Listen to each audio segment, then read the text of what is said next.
Everybody. And yes, thanks for your preparation.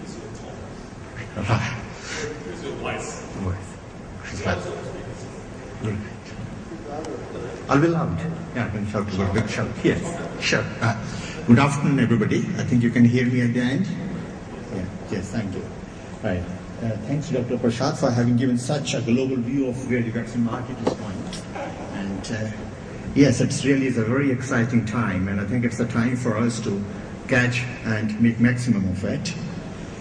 And today I'm going to talk on a very specific topic, which is part of bigger vaccine world. I'm going to talk about more the zoonotic infections and what sort of vaccines we can go for, and what should be our strategy to control the vaccine, to control the zoonotic infections. So what zoonotic infections, what's its definition, just for your benefit? These are the infections transmitted between animals and humans and vice versa.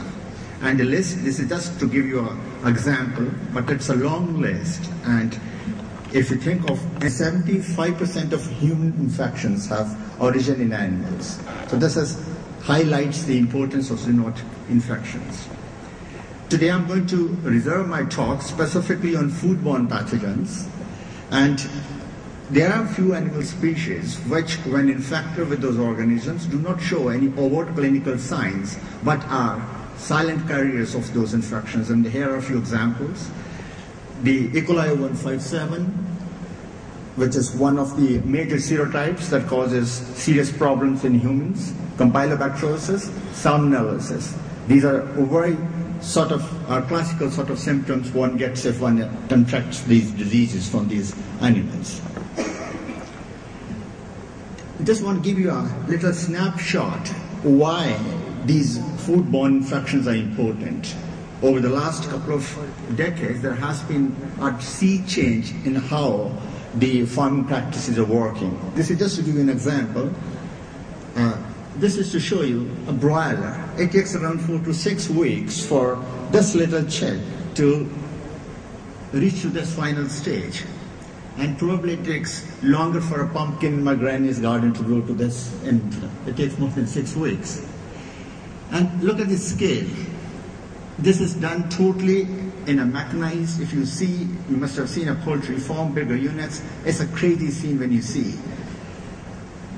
If you happen to have a chance to visit an abattoir where cattle are being taken care of for beef, and the size of abattoir in US, some of the abattoirs can handle around 2,000 to 3,000 cattle per day. And I have seen myself in an abattoir. They do in a minute, in 60 minutes, they'll do a cattle and pack it into a smaller pack ready for Marks and Spencer or Sainsbury. So that's the scale at which this industry works. And there has been globalization of this industry. Just to give you a very small example, since I work in UK, so I'm more familiar with the states there. That's what's happening. There's a globalization of the food industry. Something which is being produced at far end of the world is being transported across. Beef comes from Argentina, it comes from Brazil.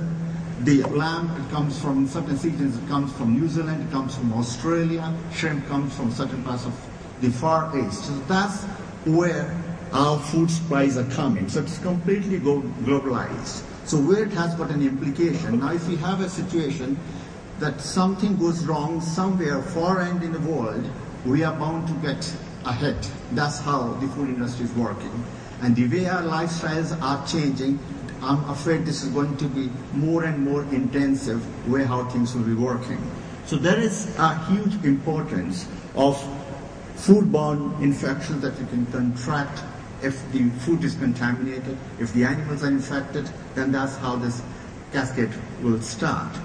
I'll give you a very snapshot of 2 of the organisms that we are working and what sort of new approaches we have adopted. And we are very near to cracking down these 2 organisms. The first one, I'll give you an example of E. coli 157. I've spent last 10 years working on this particular organism. And these are the sort of infections it causes. For this, cattle is the reservoir host for this organism. it doesn't produce any disease in cattle, so it's very difficult to identify whether in your dairy farm or in your dairy herd any cow has got contracted. It doesn't show any symptoms, there are no obvious signs.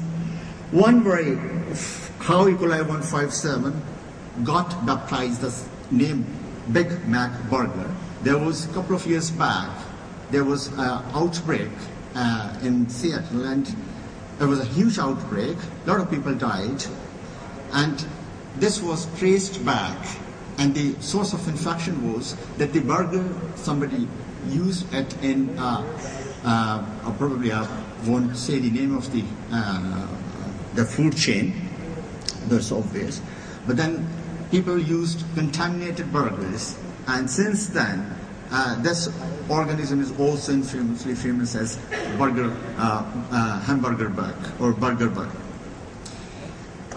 Just to give you an example, if there is an infection in one corner, how quickly it can spread across a country.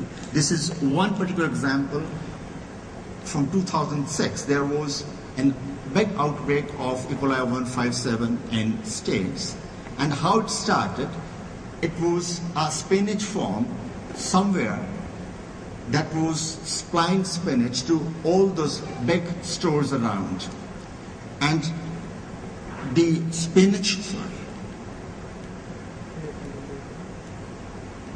and the supply was there was probably this slurry that was taken from a dairy farm. There must have been a case of E. coli 157 in that farm.